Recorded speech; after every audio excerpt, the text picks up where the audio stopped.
Resident Evil is my favorite movie franchise, and you are my absolute hero. I love you, thank you. And I'm your biggest fan, but what I want to know is... Uh-oh, there's a butt in there. Are we going to see an army of Alices in this movie, according to how the third movie ended? Well, would it be good for you to see an army of me or bad? Awesome.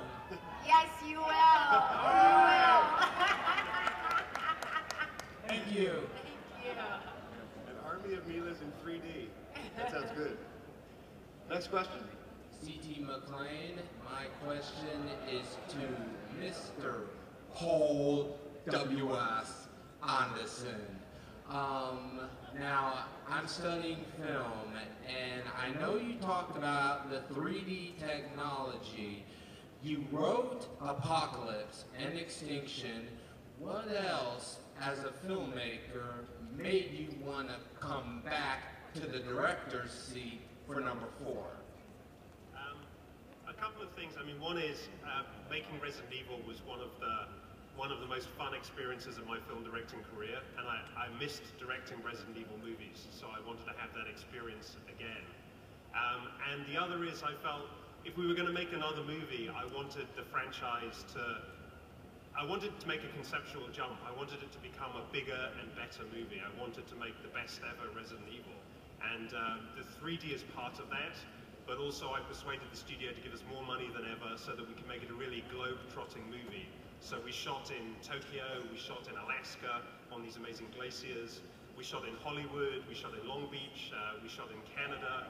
I mean, we really made it an epic film, and I felt I was the filmmaker who was best suited to try and bring that to screen. Great. Is there a possibility of Leon Kennedy?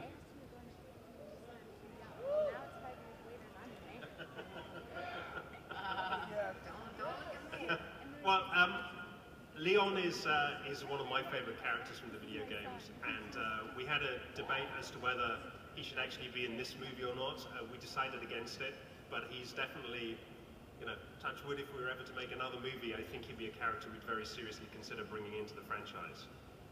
And as for Jill Valentine, well, stay tuned. Paul, are there plans to make another film? Sorry? Are there plans to make another? We always take it one movie at a time. Yeah. We really kind of put all of our efforts and into like making the best possible movie we can, and then kind of take it from there. Gotcha. Your next question? Hi, how you doing?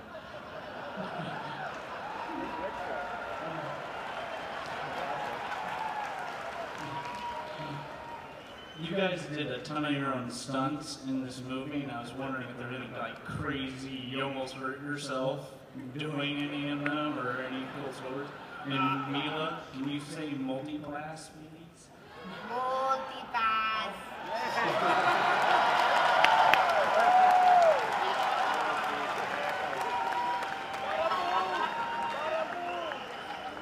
Oh wow, that's been a long time. I would say it's more like, is there ever a stunt sequence that we don't get hurt in?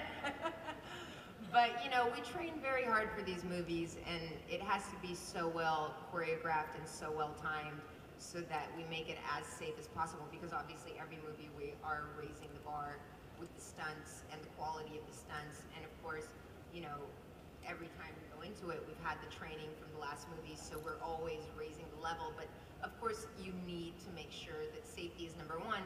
Saying that, I mean, you see what's up there. You can't do that without getting hurt, but touch wood, like Paul said, nothing, no broken bones or anything. Just really, really, really sore the next morning, and lots of bruising that has to be covered up. One of the interesting things about 3D... Actually, you sprained my finger.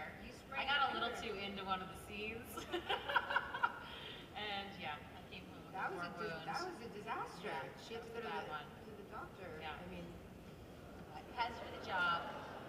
One of the interesting things about 3D is that, the traditional way to block fights is, one actor moves their fist in front of another actor's face, and the second actor reacts as though they've been hit.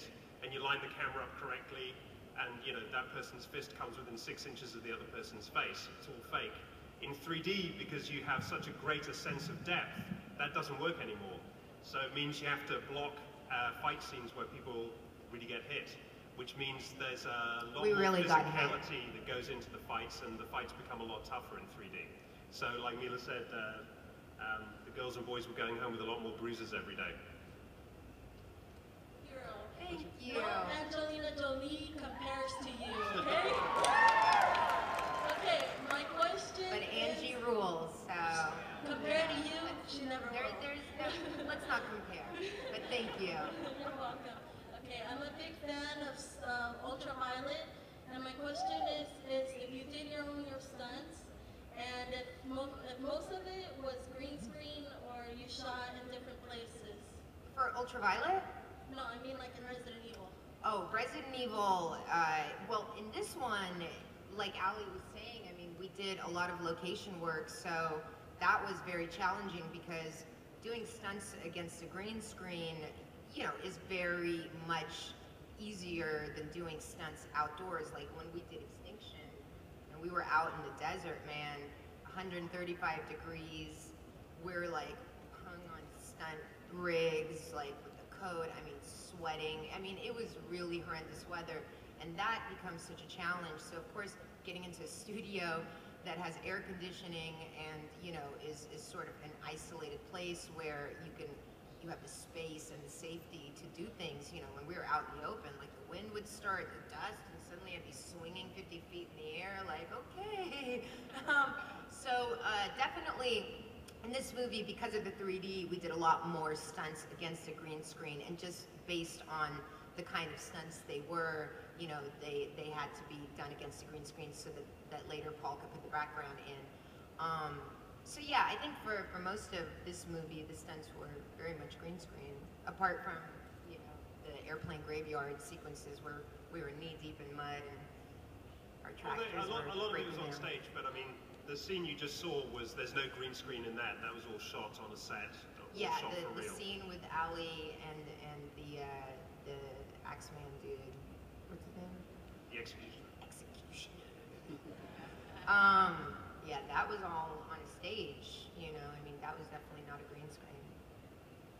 Forward to it. Thanks so much for spending some time with us today. Please help me thank Paul and the cast of Resident Evil Afterlife. Thank you guys so much. Thank you. Cool.